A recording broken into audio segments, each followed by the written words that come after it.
Because we tend to get so lost in this daily rigmarole that we forget about investing for our child. So let's talk a little bit about that. I mean, since it's Children's Day, when is the right time to start investing for your child? I genuinely believe as early as possible. In fact, my husband and I were very clear that as soon as we had our son Remy, we would start the process of getting his Aadhaar and his PAN and all his docs in place, because that, of course, precedes investing. So we got all that done. He went to the Aadhaar card office, got his little cute picture taken and everything. And he's about to make his first investment actually next week, because he just got his bank account open. I think really the earlier the better, for two reasons. One, of course, we've all talked about compounding. So I think the power of compounding is immense for children, and the sooner you start, the better. Secondly, we all talk about influencing children and the importance of children learning financial literacy, the importance of how to manage your money, the importance of valuing money in the first place as they grow up in a more prosperous India. And I think what better way to teach them about managing money than them having their own investments in the first place. And you know, we did an episode last week on the occasion of Children's Day itself, where the expert was pointing out that nowadays children find it very hard to know the difference between want and need. When we were younger, things were very different, and now, as you said, a more prosperous India, you need to kind of instill those values. But when you talk about the power of compounding, right, there's so much that you can do for your child, so many options out there. Where do you start and how do you decide? So I think you want to keep it simple with children. Children have a long time horizon, which means they have risk appetite and they need wealth creation. So equity is, of course, the right asset class, I think, for children. If you're looking at long-term investing, I mean, for my son, we're looking at 18 years, definitely, right? So equity is the right asset class. I think within equity, what we are going to do, and I think what works for most children, is index funds. They're simple. You're finally buying India's growth. It's a child growing up in a prosperous India who's going to benefit from the economic growth from India. So you want to look at equity index funds, which will give you that long-term India equity growth. You don't have to worry about which fund manager, what will happen over 18 years, because 18 years is a long, uncertain period. So index funds are a way to cut out that uncertainty and just give them the India growth. Okay, so that's on the equity side, which I will come to in detail later. But what about other asset classes and what about other schemes, right? Whether it is, say, FDs or corporate FDs, Bharat Bond, you have the Sukanya Samriddhi scheme. How do you decide how much to put where? Okay, so I think finally you have to do an asset allocation for your child, and asset allocation is very personal, whether it's for an older person or for children. If you want to add debt as a part of your asset allocation and you're doing long-term debt investments, then I think long-dated target maturity funds. For instance, you can do a 15-year target maturity funding. We have a 2037 fund. You can lock in rates today, and rates are high today, incidentally, when we're having this conversation, for a 15-year period and then realize that. So a long-dated but tax-efficient option, I think, could work nicely. The second asset class, I think, that works well beyond domestic equities is international equities for children. The reason is many of us will want our children to study abroad.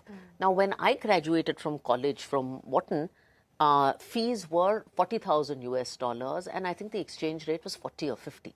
Wow. Cut to today, the exchange rate is 80 and fees are probably $70,000. So you want some benefit of that dollar appreciation. So you can take money and park it in a foreign equity index fund or a foreign index fund, some part of it for college education. Okay.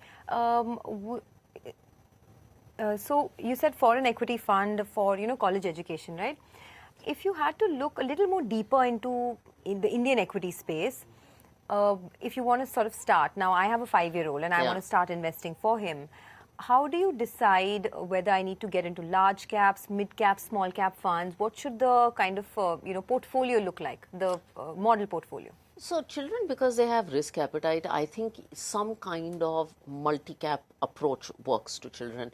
I'll tell you what we are doing, with our son. Now, we have an index fund called a large and mid-cap index fund. So it has 50% large cap exposure and 50% mid-cap exposure. A pure large cap portfolio, I think, for children, in my view, is a little conservative. They want, they need the alpha of mid-caps. Now, you can debate small caps, etc., etc. But I think this 50-50 combination, which we have in a single fund, that's one that we're going to do.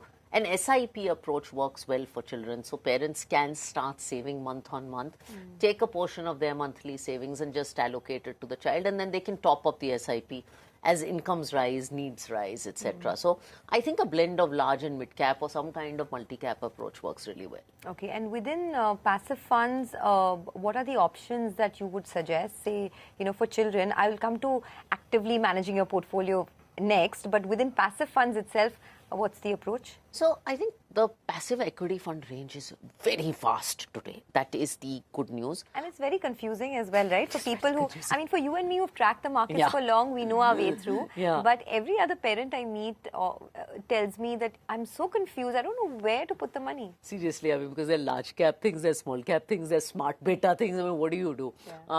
So I think I'm going to name a couple of things I like. As I said, I love this large and mid-cap fund because it's just one simple option. And if I did nothing else for my kid and just did this, I'd be quite happy in a single fund because parents have a lot of parenting to do besides managing money for their children.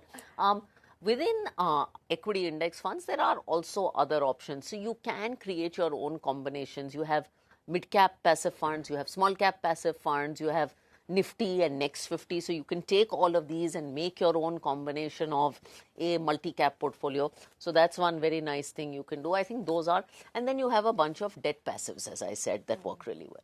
So, if you're looking at long term, right? You said you're investing for your son for the next 18 years. Now we live in a world where there's so much digital disruption every year. Yeah. How do you deal with that? A sector that is in flavor today is suddenly become redundant tomorrow. Do you just ride it out, or do you take stock of your portfolio every few years that you've invested in for your child and change your approach? How does it go? I don't think you worry about that too much because 18 years is too long a period to predict, right? So I think you go with a diversified fund approach and you really go with the belief that if you're investing for 15 or 18 years, as long as you get the India growth story plus some alpha, as long as you get some combination of large, mid and small, and you get a cross section of sectors that works. One of the nice things about index funds is that indices are self-selecting. So if IT as a sector is growing, market cap of IT companies will grow and it will be a larger portion of the index. So you will get that growth, maybe with a lag, but you will get it in passive funds. So do you have a historical, summarization of how perhaps the Edelweiss funds have done? In the last, say, 5 to 10 years, have the index funds beaten the benchmark? Have they beaten passive, active funds? What does the data suggest? So I'll give you two data points. One is of a fund a combination that we're launching, and one is of a fund that exists today. We did a combination portfolio of 3 funds that are coming up for launch. Very, very simple funds. A Next 50 index fund, which all viewers are familiar with. A mid-cap momentum fund, so which is 50 mid-cap companies out of the mid-cap universe. And a small-cap index fund. These 3 in a combination, and you can pick the mix you want. You can pick 50, 25, 25. You can pick 40, 30, 30. On a risk basis, they're actually similar to actively managed funds. On a return basis, they outperform by a couple of percentage points. The other one so that's a nice combination that you can make and you can tweak the things. You can tweak the choices. If you want to be more conservative, you add more Next 50. If you want to be more aggressive, you add more small cap and mid cap. The other one that we've done is for our large and mid cap index fund, which is the one I talked about. I think that beats most large and mid cap active funds quite handsomely. Oh, really?